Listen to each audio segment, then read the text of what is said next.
सिंधी अदबी संगत शाख शाहपुर चाकर पारां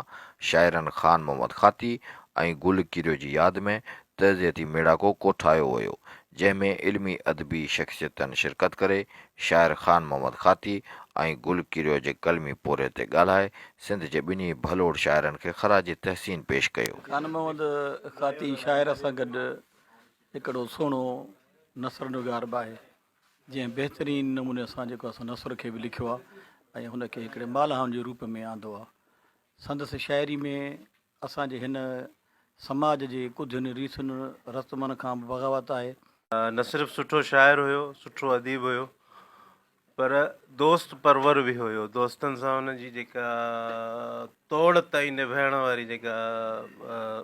सिलसिलो हुयो, उहो आख़िरी तोड़ ताईं दोस्तनि सां निभाईंदो हो। त इहे जेके कलमकार आहिनि, इहे जेके लिखनि था कनि था, इहे असांजे धरतीअ जो सरमायो आहिनि ऐं असां जेके इन लॾे सां तालुक़ु रखूं था, अदबी लॾे सां माण्हू, असांखे फ़र्ज़ु आहे थिए थो त अहिड़नि माण्हुनि जी ख़िदमतुनि खे मञता ॾियूं, भेटा ॾियूं ऐं उन्हनि जी ज़िंदगीअ खे रोशनी विझूं उन ज़िंदगीअ ते, ऐं उन ज़िंदगी जेको इल्मी अदबी कमु आहे उन कम खे असां ॿियनि ताईं जेको आहे सो पहुचायूं। सिंधी अदबी संगत खे जस हुजे जन जेको आहे सो पंहिंजे हिन तर्ज जे भलोड़ शाइरनि ऐं अदीबनि जंहिंमें ख़ान मोहम्मद खाती ऐं गुल किरियो जेको आहे सो उन्हनि लाइ इहो हिकिड़ो यादगार प्रोग्राम रखियो ऐं हिते जेको आहे सो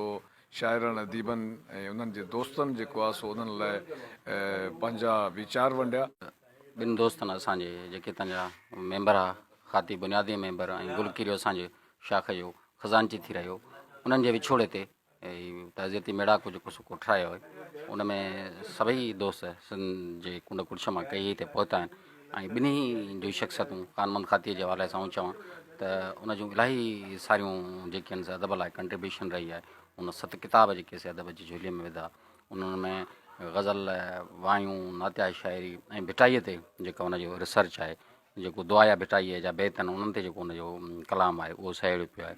उहो बि इनशाला त उहो छपिराइबो। त हिननि ॿिन्ही दोस्तनि जो जेको विछोड़ो उहो यकीन कयो असांखे दिली हिकिड़ो तकलीफ़ ऐं कर्ब मां गुज़ारे वियो आहे। तज़ियती मेड़ाके में शिरकत कंदड़नि जो चवणु हो त शाइर ख़ान मोहम्मद खाती ऐं गुल किरियो भलोड़ शाइर सां गॾु